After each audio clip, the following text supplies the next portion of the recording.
West Bengal state ইউনিভার্সিটির BA six সেমিস্টারের ছাত্রছাত্রীরা যাদের political science GE2 governance issues and challenges আছে তাদের জন্য আমার এই ভিডিও। আমি তোমাদের 2 নম্বরের সাজেশন এবং তার উত্তরগুলো সহজ এবং ছোট করে লেখার চেষ্টা করেছি, তোমরা দেখে নাও। 1 নম্বর, পৌর সমাজ বলতে কী বোঝো?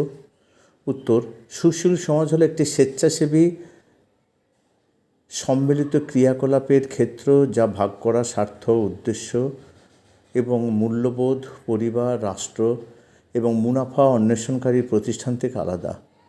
এটি একটি একক প্রশাসনের বিভাগ যা জাতীয় আঞ্চলিক আইন দ্বারা অধীনস্থ হিসাবে অনুমোদিত এবং স্ব-সরকার বা এখতিয়ারের ক্ষমতাযুক্ত কর্পোরেট অবস্থান এবং ক্ষমতা রাখে। 2, মুক্ত বাজার বলতে কী বোঝো? মুক্ত বাজার হলো একটি অর্থনৈতিক ব্যবস্থা যেখানে পণ্য ও পরিষেবার দাম বিক্রেতা এবং ক্রেতার দ্বারা প্রকাশ ও সরবরাহ এবং চাহিদা দ্বারা নির্ধারিত হয়।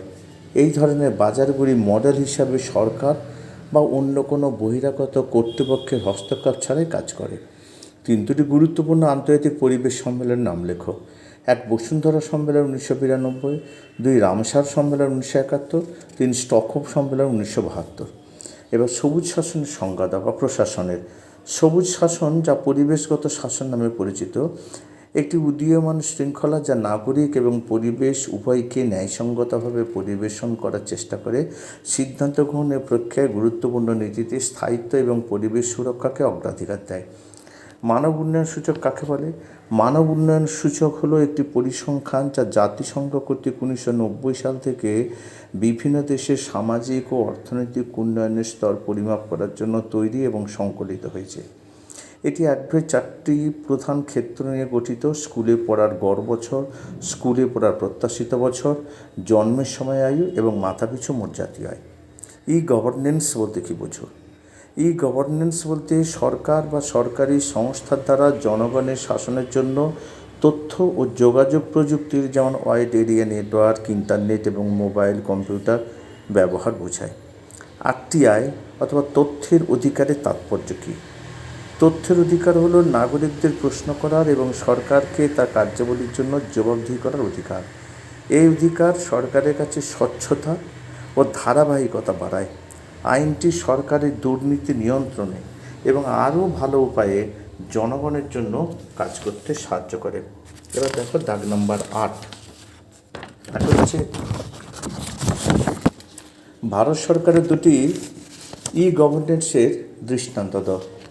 গভর্নেন্সের উদাহরণ হলো 1, ডিজিটাল ইন্ডিয়া উদ্যোগ, 2, ভারতের জাতীয় পোর্টাল, 3, আধার। 9 নম্বর, নাগরিক সনদ কী? সরকারি সংস্থা নাগরিকদের কাছে পরিষেবা প্রদানের ব্যাপারে সুনির্দিষ্ট সময়বদ্ধ অঙ্গীকারপত্র পেশ করলে তাকে নাগরিক সনদ বলে। কেন্দ্রীয়, রাজ্য বা পৌর স্তরের যে কোনো সরকারি সংস্থা এই ধরনের নাগরিক সনদ প্রণয়ন ও প্রকাশ করতে পারে। 10 হচ্ছে রাষ্ট্রের সংজ্ঞা দাও। রাষ্ট্র বলতে এমন এক রাজনৈতিক সংগঠনকে বোঝায় যা কোনো একটি ভৌগোলিক এলাকা ও তৎসংশ্লিষ্ট এলাকার জনগণকে নিয়ন্ত্রণ করার সার্বভৌম ক্ষমতা রাখে। অধ্যাপক গার্নার রাষ্ট্রের গ্রহণযোগ্য সংজ্ঞাটি দিয়েছেন।